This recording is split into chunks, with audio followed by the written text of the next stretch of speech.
영상으로 함께 예배하시는 모든 성도님들과 가정 가운데 하나님 평강이 함께 하시길 축복합니다. 함께 말씀 보도록 하겠습니다. 요한복음 12장 12절에서 13절 말씀입니다. 요한복음 12장 12절에서 13절 말씀입니다. 우리 함께 읽겠습니다. 그 이튿날에는 명절에 온 큰 무리가 예수께서 예루살렘으로 오신다는 것을 듣고 종려나무 가지를 가지고 맞으러 나가 외치되 호산나 찬송하리로다 주의 이름으로 오시는 이 곧 이스라엘의 왕이시여 하더라. 아멘. 오늘은 교회력으로 종려주일입니다.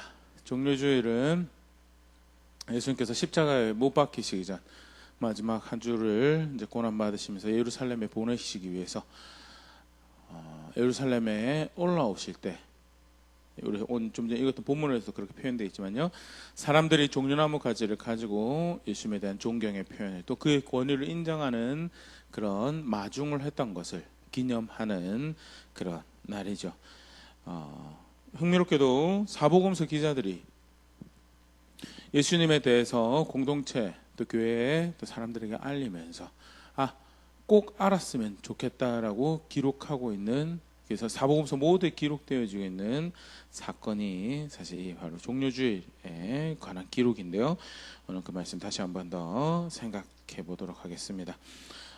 예수님의 예루살렘 입성은 아주 대표적인 예수님께서 메시아이심을 공언하시고 나타내시는 사건입니다. 그래서 예수님께서 예루살렘에 입성하시던 것, 승리의 입성이다 또는 승리의 선언이다 그렇게 표현을 하는데요. 대표적으로 기록되어 있는 것이 두 가지 모습이죠. 첫 번째는 예수님께서 예루살렘에 어떻게 오셨느냐, 예루살렘에 오시는 방법이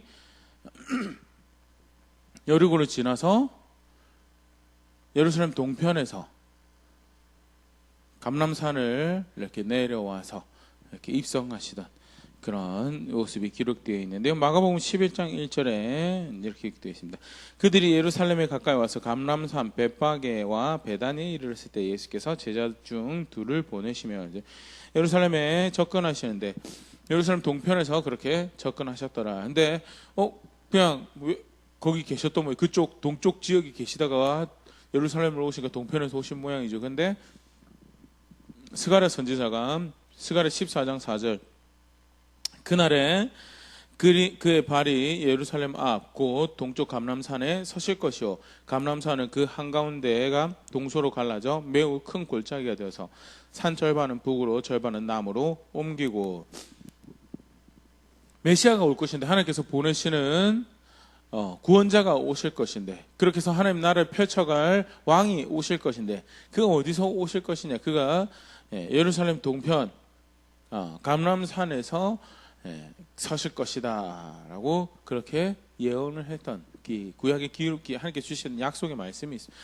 그래서 지금도 이스라엘 사람들은요, 가장 이제 최근에는 어떤지 모르겠어요. 제가 이제 공부할 당시에는 이미 거기 빽빽하게 다 들어서 가지고 이제 웃돈을 얹어서 그렇게 아주 간신 묘자리를 구할 수 있는 그런 빽빽하게 묘지가 들어선 곳이 예루살렘 동편에 있는, 딱 예루살렘 마주 보이는 감람산 기슭에, 왜 지금도 그들은 믿고 있거든요. 메시아가 오시면 그리로 오고, 왜 하나님께서 말씀을 그렇게 하셨기 때문에. 예수께서 이미 오셨는데 참 안타까운 일인데요. 예수님이 굳이 그 길을 통해서 예루살렘에 오신 것은 내가 그 스가랴 선지자가 예언한, 스가랴 선지자를 통해서 약속을 주신 하나님께서 말씀하신 그 메시아고 그 구원자다라는 것을 선언하셨고요. 그렇게 예루살렘으로 입성하셨다라는 것이 예수님께서 메시아임을 공표하신 첫 번째 모습이고, 두 번째는요, 나귀 새끼를 타고 들어오십니다. 오늘 우리가 읽었던 요한복음 12장 13절 이후에 14절 15절 말씀 보면요, 예수는 한 어린 나귀를 보고 타시니 이는 기록된 바 시온에 따라 두려워하지 말라 보라 너희 왕이 나귀 새끼를 타고 오신다함과 같더라.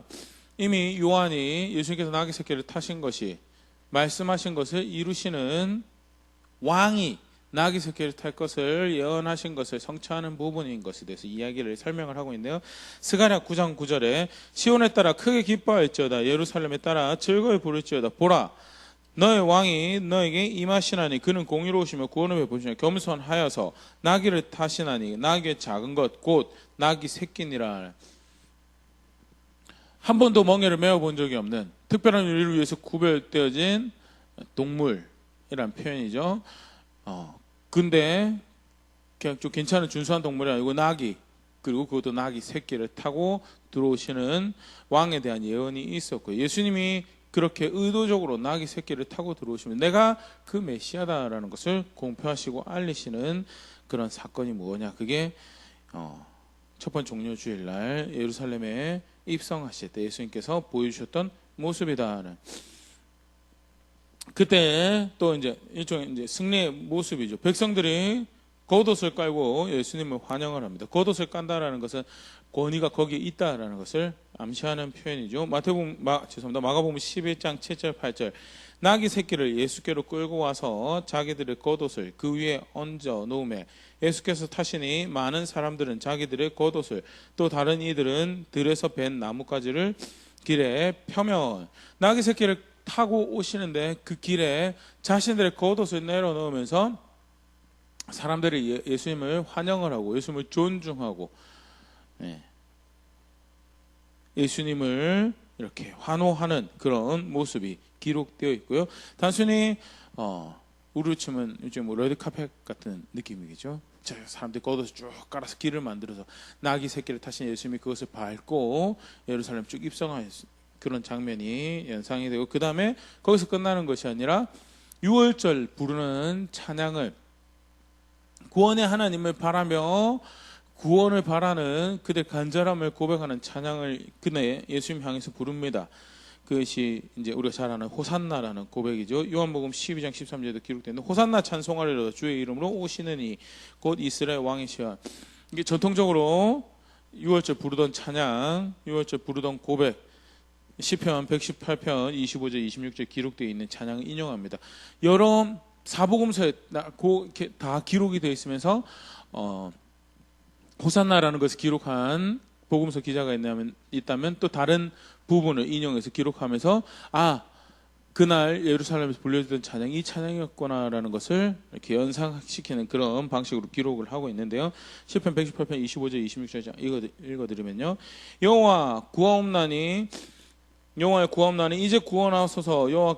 우리가 구하옵나니 이제 형통하게 하소서. 여호와의 이름으로 오는 자가 복이 있으며 우리가 여호와의 집에서 너희를 축복하였도다. 그래서 이제 구원하옵소서라는 이 고백이 히브리어로 호시안나라고, 그것을 음력해서 호산나라고 그대로 기록을 하고 있죠. 호산나라고 고백을 하고 있네. 쉽게 말해서 백성들은 그가 하나님께로부터는 구원자임을 그렇게 존중하고 그렇게 바라봤다라는 거죠. 그런데 그렇게 겉옷을 깔고 그렇게 찬양하는 백성들의 환호를, 그렇게 환영하는 백성들을 그 고백을 받으시는 그런 장면. 쉽게 말해서 내가 그 찬양을 받기 합당한 구원자고 그 하나님께로부터 온 메시아다라는 것을 스스로 공표하는 거죠. 인정하는 거죠. 그래서 갈라만산에서 예루살렘으로 오는 것, 그다음에 나귀 새끼 타신 것과 더불어서 백성이 찬양을 받으시는 것이 내가 그 구원자 맞다는, 내가 그 하나님께로부터 온 메시아가 맞다라는 것을 선언하시는 그런 모습이고요. 예수님께서 약속하신 오실 구원자가 맞구나라는 것을 분명히 보일 수 있는 대표적인 사건, 그래서 사복음서에 다 기록되어 있는 그런 모습이 아닐까 그렇게 생각을 하는데요. 누가복음 19장 39절 40절 굉장히 흥미로운 표현이 기록되어 있습니다. 무리 중 어떤 바리새인들이 말하되 선생이여 당신의 제자들을 책망하소서 하거늘 대답하여 이르시되 내가 너에게 말하노니 만일 이 사람들이 침묵하면 돌들이 소리를 지르리라 하시니라. 돌들이 소리를 지른다는 굉장히 비정상적이죠. 저들의 입을 다물게 하는 것이 그만큼 비정상적인 일이다라는, 나는 그만큼 그 찬양에 합당한 존재이고 그들이 입을 다무는, 그들이 나를 메시아로 인정하는 것, 나를 구원자로 인정하는 것을 멈춘다면, 그런 비정상적이 일어난다면 똑같은 비정상적인 일인 돌들이 일어나서 주체하지 못하고 그 찬양은 나에게 부를 것이다라고, 소리 지를 것이다라고 이야기하신 예수님 말씀. 얼마나 공적으로 그가 메시아임을 선언하고 있는 장면인가에 대해서 우리가 볼 수 있는 장면이고, 종료주일은 이제 그런 측면에서 승리의 입성이고 오실 메시아가 하나님 나라를 이 땅에 펼쳐갈, 이 땅에 선언할 왕이 오셨음을 이제 보여주는 그런 대목이죠. 그런데 종료주일의 장면은 그것으로 끝나지 않죠. 사실 이제 우리 매 종료주일마다 이 부분에 대해서 함께 생각을 하는데요.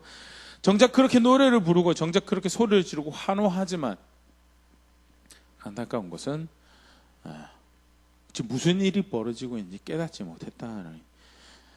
계속 요한복음을 우리 같이 보면 요한복음 12장 16절에서 19절에 그런 대목이 기록이 되어 있습니다. 16절에서 19절 제자들은 처음 이 일을 깨닫지 못하였다가 예수께서 영광을 얻으신 후에 이것이 예수께 대하여 기록된 것인가 사람들이 예수께 이같이 한 것임이 생각났더라는. 제자들도 깨닫지 못했다라고 기록을 하고 있죠. 12절, 17절 계속 보겠습니다.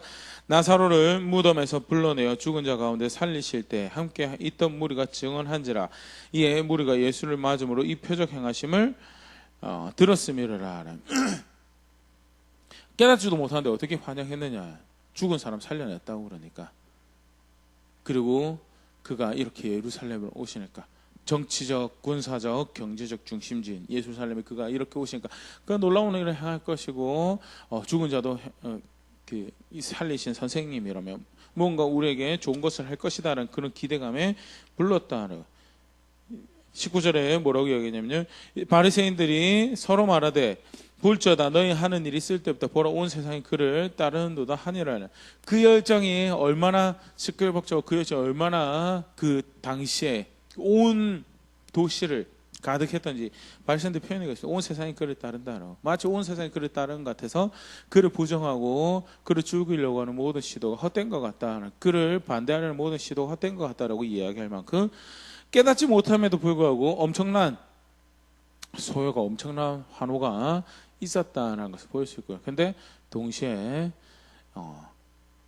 예수님은 그 환호를 이용하셔서 내가 그 메시아임을 선언하시긴 하셨지만 정작 환호하고 있는 백성들은 예수님하고는 상관이 없었다는. 무엇에 환호하고 있었는가? 자신의 평화에 환호하고 있었죠.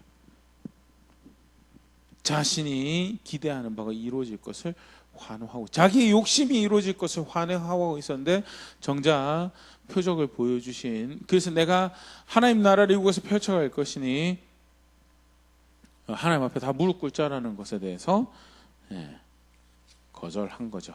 그것을 누가복음 19장 41절 44절에 이렇게 표현하고 있는데요.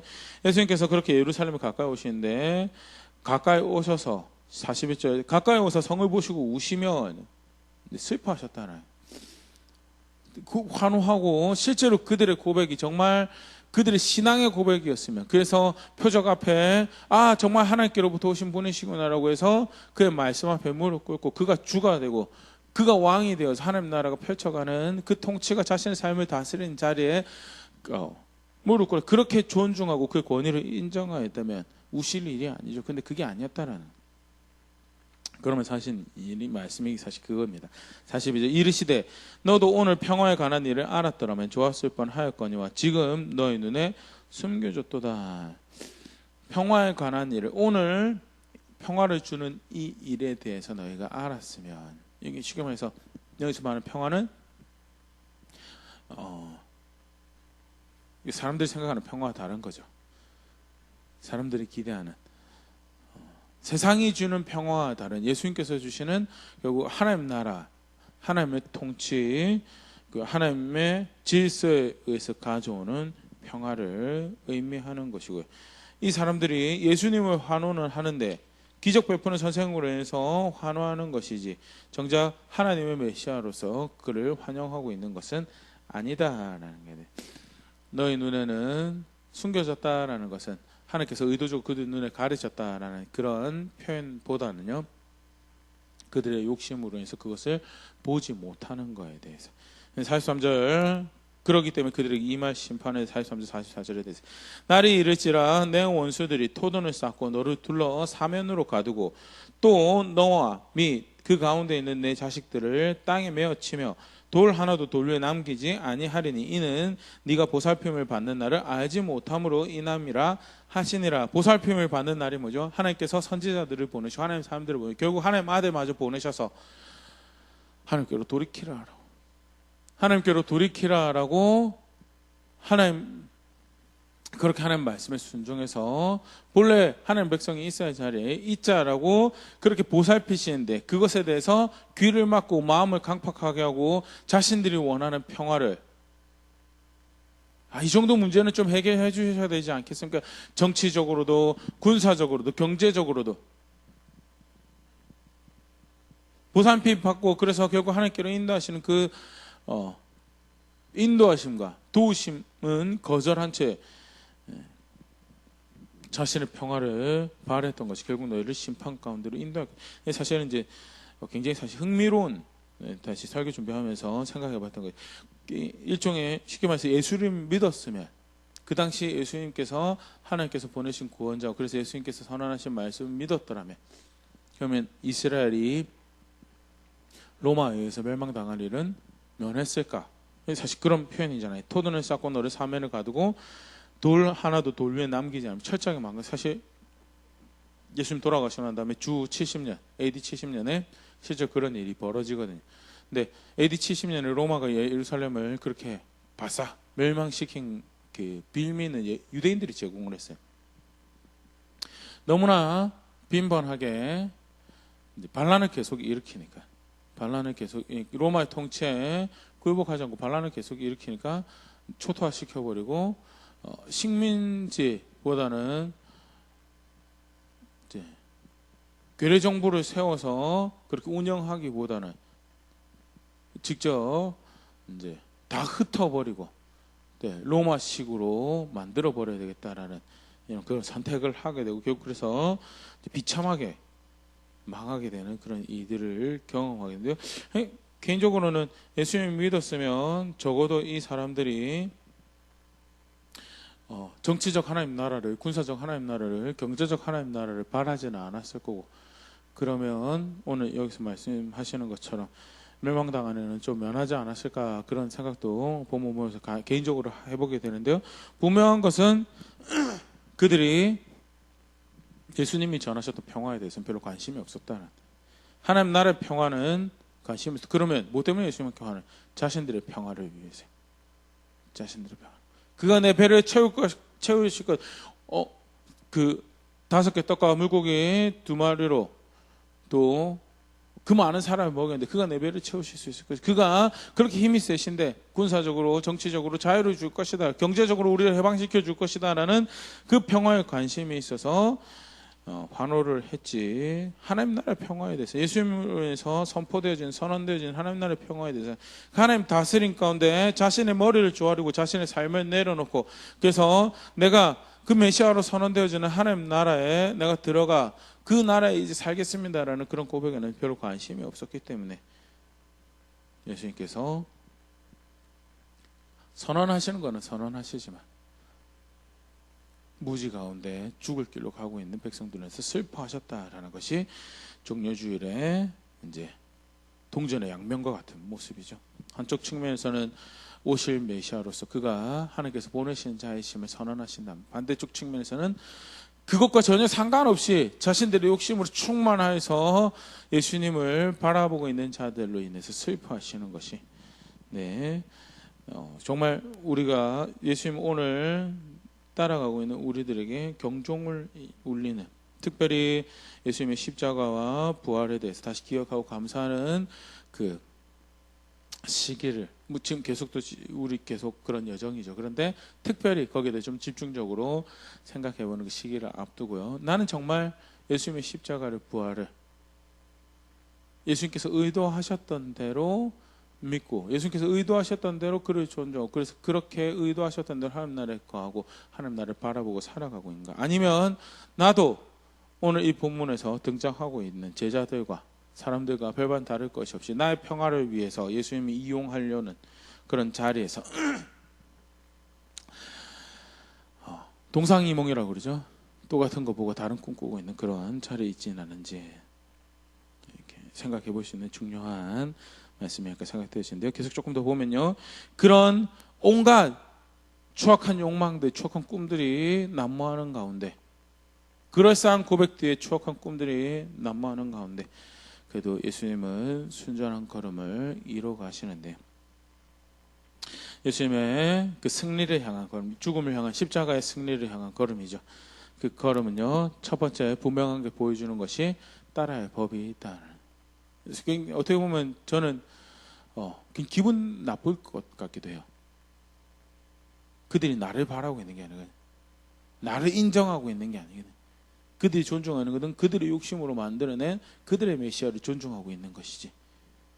나는 그들이 원하는 것을 하지 않을 거거든. 굉장히 부담스럽고 한편으로는 그러면서 나를 강압하여 밀어내고 있는 자신들의 욕망을 위해서 나를 조종하려고 하는 그 추악한 모습들로 인해서 속내가 다 들여보이는 그런 행동들로 인해서 저들이 잠잠해지고 나면 저들이 다 흩어지고 나면 한 달 뒤에 들어갈 길이나 좀 피하고 싶을 것 같아요. 그 자리를. 그런데 예수님은요 그들을 향해서 뭐 대적하여서 욕을 하거나 야 이 욕심 정신 차려라고 욕을 한 바가지 퍼붓거나 그들을 대적해서 싸우거나 그런 거 없이 잠잠하게 하지만 분명하게 자신이 해야 될 것을 하고 있었다. 어떻게 그럴 수 있는가에 대해서 예수님께서 성품이 탁월하게 좋으셨어요. 뭐 맞습니다. 예수님 성품이 탁월하게 좋죠. 그런데 그것보다는 성경에서 가르치고 있는 건요.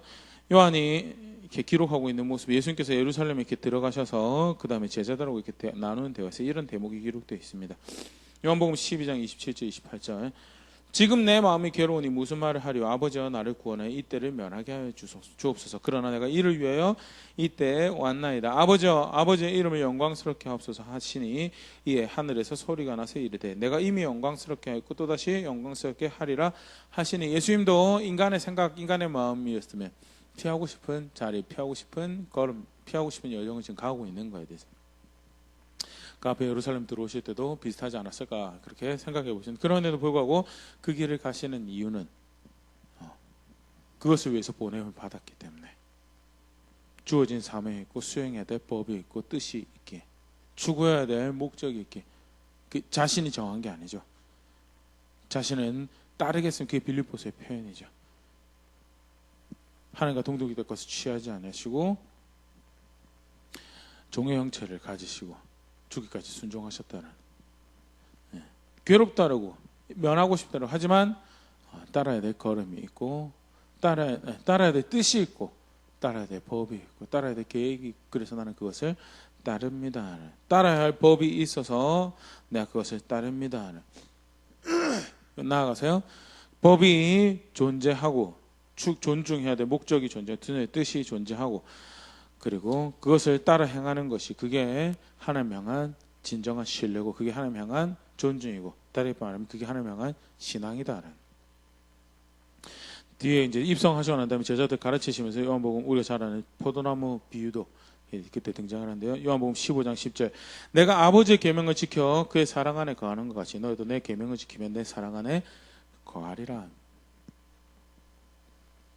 오늘 쉽게 말해서 종료주일날 벌어지는 일들을 이야기하면 그 예수님을 환영했던 사람들은 예수님의 계명을 지키기 위해서 모여들었던 사람이 아니에요. 믿는 척하지만 그래서 예수님 신뢰하는 척하지만 예수님이 구원의 주가 될 것처럼 여기는 척하지만 정작 중요한 건 본질은 뭐예요? 예수님의 계명을 지키기 위해서 모여들었던 사람이 절대 아니다는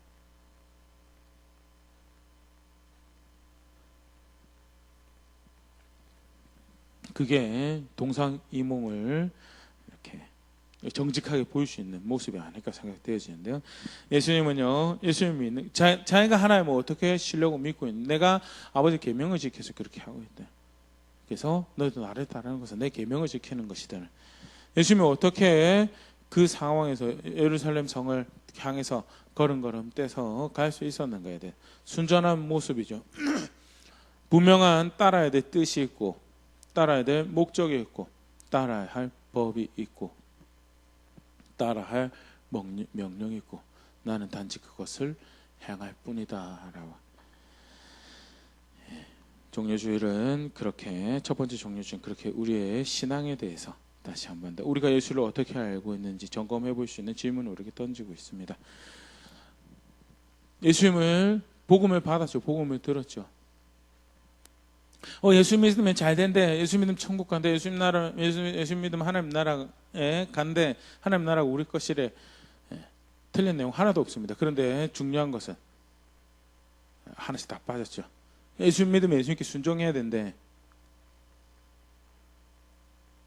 예수님을 왕으로 알고 예수님을 주인으로 알고 그래서 그렇게 하나님 그 아들의 나라에 그 하나님 나라에 있는 거래. 아 그래?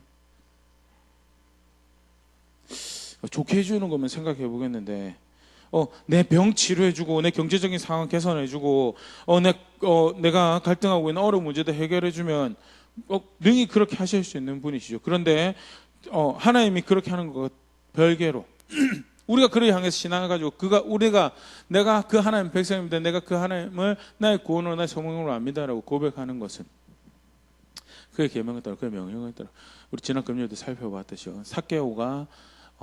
삭개오의 신앙의 고백이 보여주는 믿는다라는 고백이 뭐냐? 단순히 예수님 환영합니다. 예수님 오세요. 그게 믿는 게 아니다라는.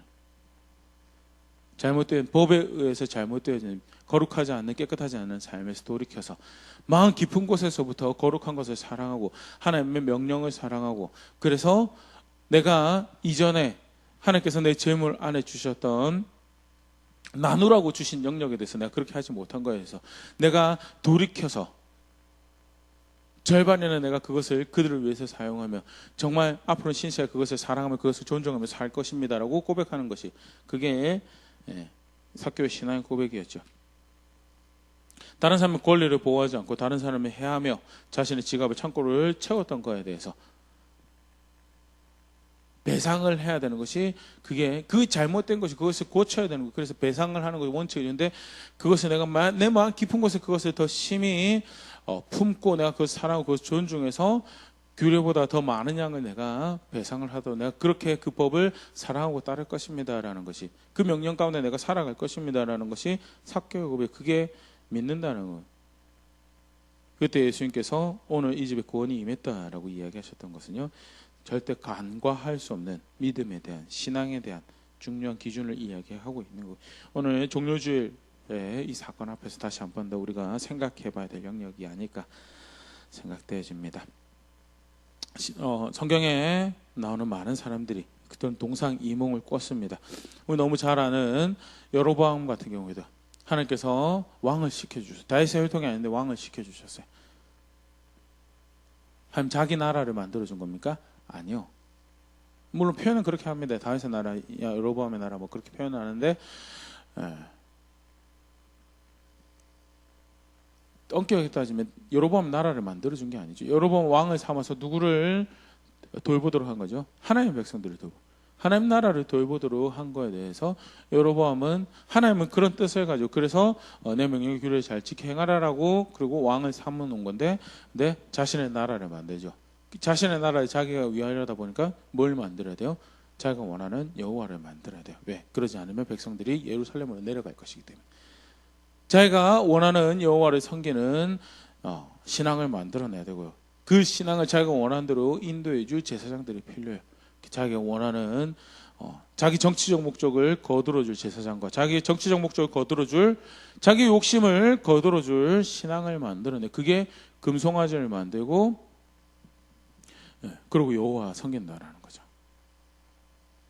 똑같은 왕의 자리를 가지고 조금 더 확대해서 얘기하면 똑같은 은혜를 가지고 두 가지로 해석을 해봐요. 하나님은 그 은혜를 통해서 무엇을 하기 원하시는 거죠? 여로보암은 하나님께로 더 인도하기를 원하시는 거고. 나에게 이런 은혜 주신 하나님이 계시니까 철저하게 나의 길은 하나님께서 결정하시는 거 그것만 내가 걸어가겠습니다라고 응답하는 것이 정작 그 은혜를 아는 백성의 모습일 것인데 살게 하시는 은혜를 보호하시는 은혜를 공급하시는 은혜를 경험하고도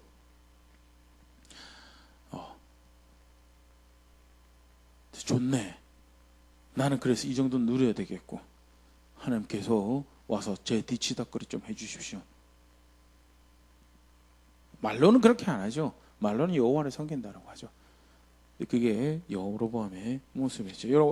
열왕기상 12장 26절 28절 그의 마음에 스스로 이르기를 나라가 이제 다윗의 집으로 돌아가리로다.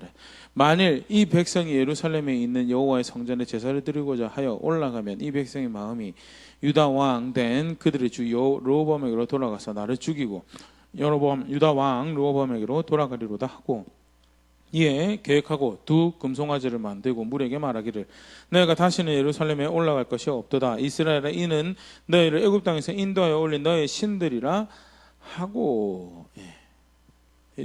무서운 사실 이제 그러니까 종려주일날 새로 등장했던 인간의 간악한 모습이 아니죠. 예레미야 시대에도 동일한 모습을 우리가 볼 수 있습니다. 예레미야 7장 3절 7절 만군의 여호와 이스라엘 하나님께서 이와 같이 말씀하시되 너희 길과 행위를 바르게 하라. 그리하면 내가 너희로 이곳에 살게 하리라. 너희는 이것이 여호와의 성전이라 여호와의 성전이라 여호와의 성전이라는 거짓말을 믿지 말라.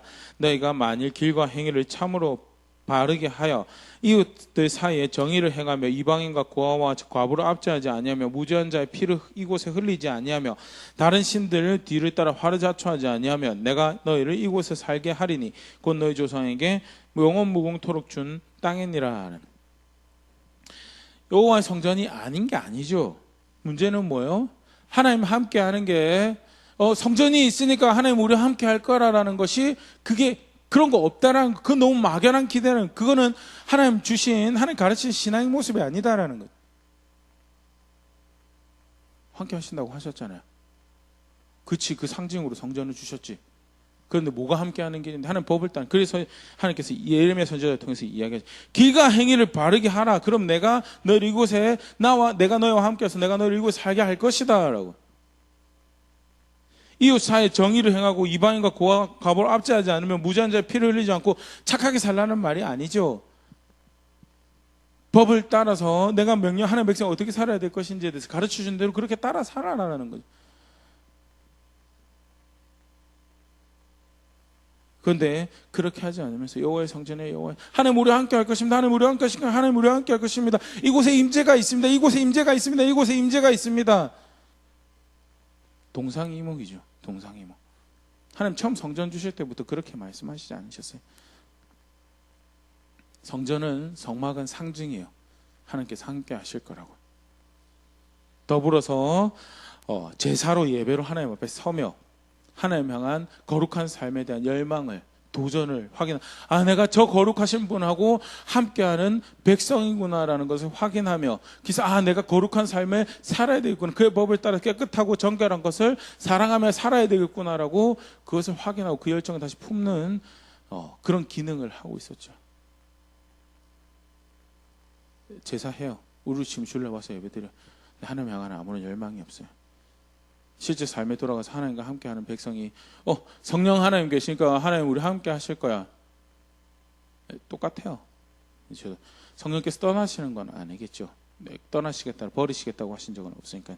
근데 진짜 그렇게 들어와 계시면서 그렇게 살고 있으면요, 예루살렘 시대의 백성들하고 똑같은 모습이죠.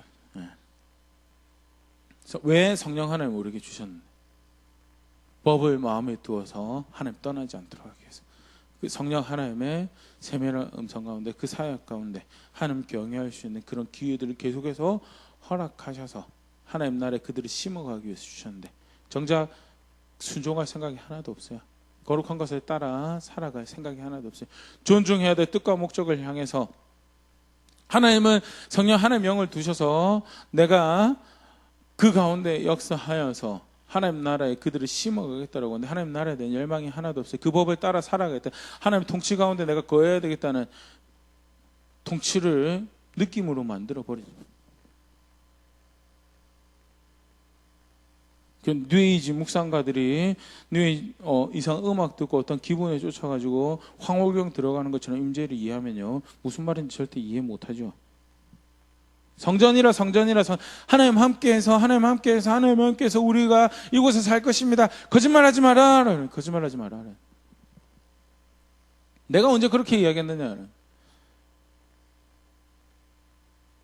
동상이몽이죠. 똑같은 하나의 임재를 가지고 다른 꿈을 꿉니다. 초대교회 요한 2서의 1장 7절 9절 미혹한 자가 세상에 많이 나오나니 이는 예수 그리스도께서 육체로 오심을 부인하는 자라. 이런 자가 미혹하는 자여 적 그리스도니 너희는 스스로 상과 우리가 일한 것을 잃지 말고 오직 온전한 상을 받으라. 지나쳐 그리스도의 교훈 안에 거하지 아니하는 자는 다 하나님을 모시지 못하되 교훈 안에 거하는 그 사람은 아버지와 아들을 모시는 일. 예수 믿는다고 한 사람들한테 보낸 편지입니다. 근데 그들 중에 어떤 사람이 있느냐?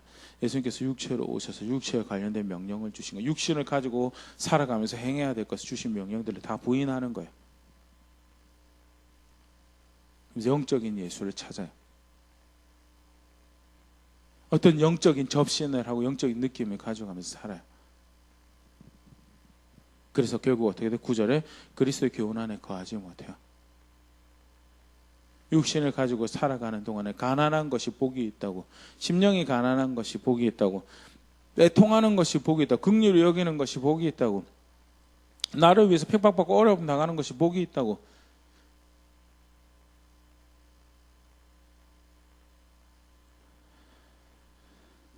나더러 주여 주여 하는 자마다 하늘 나라 갈 것이 아니고 아버지의 뜻을 행하는 것이 그게 하늘 나라 합당한 것이다라고. 그 그리스도의 교훈에 거하지 않아요. 그리고 영적인 예수 찾아요. 더 신뢰한 것, 신비한 것, 하나님의 영을 따라서 우리는 그리스도를 따릅니다라고. 거짓말이다는 적 그리스도다 그게. 그러면 사실 말씀 그 교훈 안에 거하는 것이, 거기에 순종하는 것이, 그 법의 통치 아래 거하며 그의 나라 안에 살아가는 것이 그게 아버지와 아들을 모시는 것이다라는. 디모데전서 1장 18절 20절 아들 디모데야 내가 너에게 이 교훈으로서 명하노니 전에 너를 지도한 예언을 따라 그것으로 선한 싸움을 싸우며 믿음과 착한 양심을 가지라. 어떤 이들은 이 양심을 버렸고 그 믿음에 관하여는 파산하였느니라. 그 가운데 후메네오와 알렉산더가 있으니 내가 사탄에게 내준 것은 그들로 훈계를 받아 신성을 모독하지 못하게 하려 함이라. 너를 지도한 예언이, 가끔 그런 분들 계신데 이게 예언이 그러니까 바울이 준 예언을 따라서 한 거라고. 바울이 준 예언이 뭘까요? 이게 속칭 지금 은사주의자들 예언한다라고 하는 그런 예언을 의미하는 걸까요? 아니, 복음이죠. 그리스도의 복음이고요. 그리고 구약 성경을 토대로 해서 그리스도 안에서 확장되어진 개념으로서 주어지고 있는 하나님 백성이 따라야 될 말씀에 대한 가르침이죠.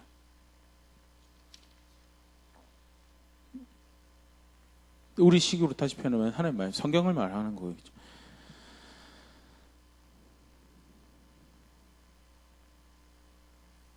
그러면서 양심을 가지라라고. 양심을. 욕심 떠나가지 말고 양심을 가지라라. 하나님 나라에 살아간다면서, 예수 믿어서 하나님 나라 살아간다면서 욕심 여전히 따라가고 있으면 그건 신앙 아니다라는. 그건 신앙 아니다.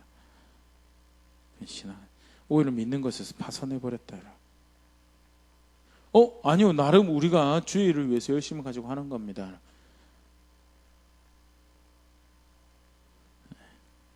파산해버렸다. 파산해버렸다.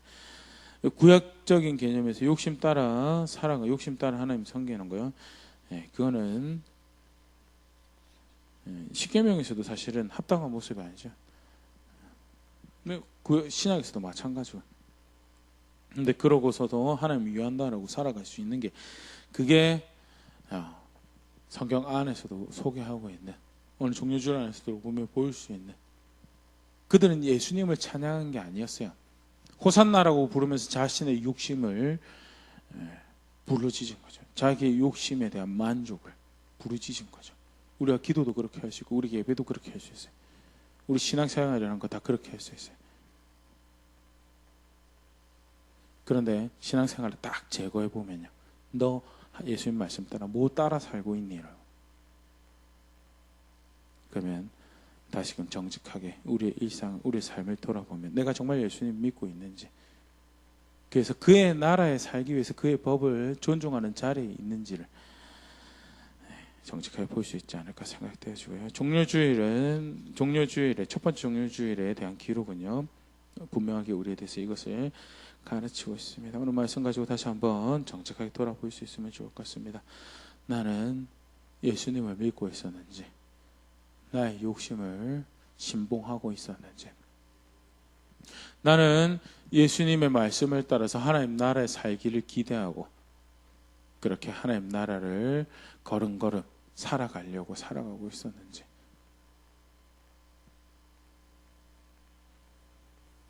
아니면 내 문제 해결해 줄, 내 꿈을 이뤄줄 예수님은 바라는데 정작 하나님 나라에 살아갈 것은 기대 없이 그의 뜻에 순종해서 그를 왕으로 알고 그의 나라에 살아갈 것을 소망하며 살지는 않고 있지 않았는지 그건 한번 돌아볼 수 있으면 좋을 것 같고요.